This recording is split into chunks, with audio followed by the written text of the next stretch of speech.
Hello everyone, Pops here. Currently here with my shaman on the hardcore public test realm, anticipating the release of official hardcore servers in the next 4 to 6 weeks. That's my opinion, my thought. And I want to take a moment because every day I stream, I get 2 or 3 times I get asked, what do I think of the PTR? Do I like it? Is it better than the playing hardcore on the Classic Realm servers with the add-on?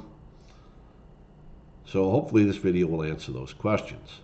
So let's talk about playing hardcore on a regular Classic Realm with an add-on. You go to a Classic Realm, you go to Curse Forge, you downloaded the hardcore add-on, you click it open, there's a list of rules there. There is no profession restrictions, there's no restrictions on talents. There is no auction house, no mailbox, no trading with other players. There is no grouping in the open world. There's no battlegrounds. And there's a set of rules for dungeons, i.e., everyone running the dungeon must meet the meeting stone requirements. Everybody must meet at the stone. There's no warlock summoning somebody to the stone. There's a set maximum level. If you exceed the maximum level, you cannot run the dungeon with the hardcore group. Those are just some of the basic rules of the dungeons.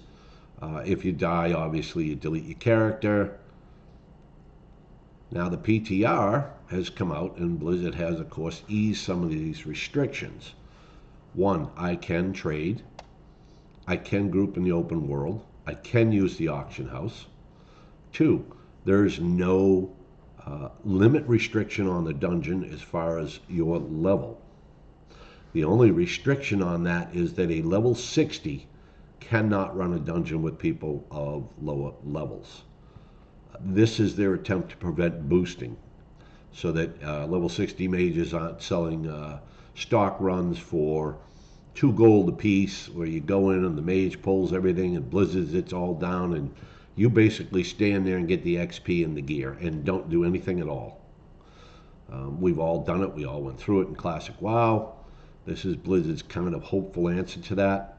If you are running a dungeon with somebody that is of a higher level than the dungeon, your XP is cut way, way down. Okay, but the gear is still there. I mean, I'm still able to get my drops. If there's a certain piece of gear I want and I'm lucky enough to win the roll, I'm able to get it. So, okay, maybe I give up a little XP, but I get the dungeon done. The other rule is that I can only run a dungeon once every 24 hours. So that would mean that if I did Dead Mines today, I can't do Dead Mines again until the reset tomorrow. But I could do Wailing Caverns later on this afternoon, but again, then I can't run Wailing Caverns again until tomorrow. So there is still going to be boosting. There's going to be 59s offering boosts. There's going to be people with a level 30 taking people through Dead Mines and tanking it for them. That's going to happen. People will sacrifice a little bit of XP for better gear. Okay? Grouping in the open world. I have done this. It has proved beneficial at times. There are named mobs, and we all know that if we played hardcore, that create a bottleneck, i.e. the Messenger, Hogger, Sarkoth in the Valley of Trials. You know, there's an escort quest here over in Silver Pine Forest, which could be quite the bottleneck. It takes a while for the man to respawn after you've escorted him. And with the population on the server, if there's 5 or 6 people waiting to do that, and they can only do it one at a time, you could be waiting 45 minutes. With the grouping, if there's 3 people, let's say, waiting to kill Hogger, those 3 people can form a group, kill Hogger, and everybody can loot them and get the quest item and go turn it in. It's a great thing. It has stopped a lot of bottlenecking at the Messenger. It's stopped a lot of bottlenecking at escort quests, and it certainly does benefit. The grouping. Under the hardcore rules, you could run a duo or a trio. You both had to be on at the same time. You both had to be in the same zone. And under the rules now, I can group with somebody, I can play with them all day today, and then tomorrow I don't have to play with them again. So I'm not locked into duo, I'm not locked into a trio. So there's a little bit of a different scenario there with the grouping. Okay, let's talk about gear. Everybody knows that the better geared your character is, the easier time you have in the open world as far as questing, killing mobs, and etc. Because there is no restrictions on trading, there is no restrictions on the auction hall, or there is no restriction to using the mail system. On this level 14 shaman, and he's just level 14, I am already toting around a cloak, a green chest, a green weapon, a green pair of boots, and a great pair of gloves. Now the gloves and the cloak, somebody mailed them to me and said, hey, I thought you could use these. Great, thank you, free gear. The chest, the boots, and the mace, another person in the guild who's a leather worker made those for me, and we simply traded those for some potions since I'm an alchemist. I didn't have to work for that gear, it's been given to me. Okay?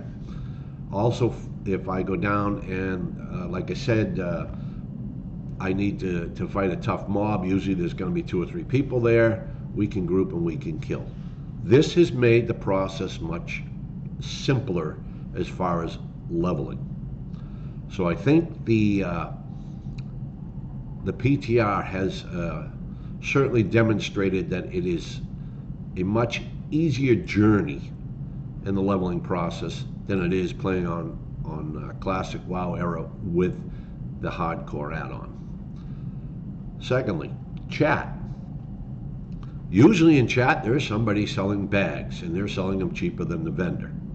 Usually in chat there's somebody selling some kind of gear. So that again has increased the ease with which we play. Now, part of hardcore to me was the fact that you had to have some kind of money management skills for your training, for obtaining bags, etc., for getting gear. But that's just me, again, my opinion. That's gone pretty much by the wayside. As I said, you know, you can buy a 6-slot bag now. The average price is 3 silver instead of 5. Okay, that's 2 silver I save. In the beginning, that's 1 or 2 skills I can train. No more saying, well, I can't afford this skill, because you can afford the skill. I am an alchemist. I can sell my potions, I can put it in chat, I can put them in the auction hall and hope that they sell. If you're a farming character who does skinning and, let's say, mining, you can gather up the copper and you can gather up the leathers and you can put them in the auction hall, or you can just try to sell them outright, and you have more money. So I think the challenging part of the finances has kind of gone away. I mean, yes, in the beginning it still is, until you get your profession to a point where you can profit from it. And also the demand, as more people get on, more people might not want to fish to level their cooking. I happen to be fishing on this tune. I can go out and catch a whole bunch of raw fish, put them in the auction house. Somebody wants to level their cooking and has the money, they can just buy the fish and cook them. And I profit from that. Okay, but that's always been the way. I mean, you know, that's the way in the real world too, you know. So anyway, I like playing on the PTR. It's fun. It's good to play and see all these wonderful people playing and enjoying themselves. It's nice to see the interaction and people in chat and everything like that.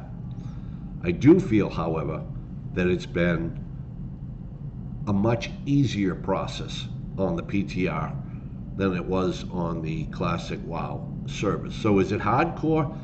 If the definition of hardcore is one life, absolutely it's hardcore. But if you really want the challenging version of hardcore, this is not going to meet your expectations.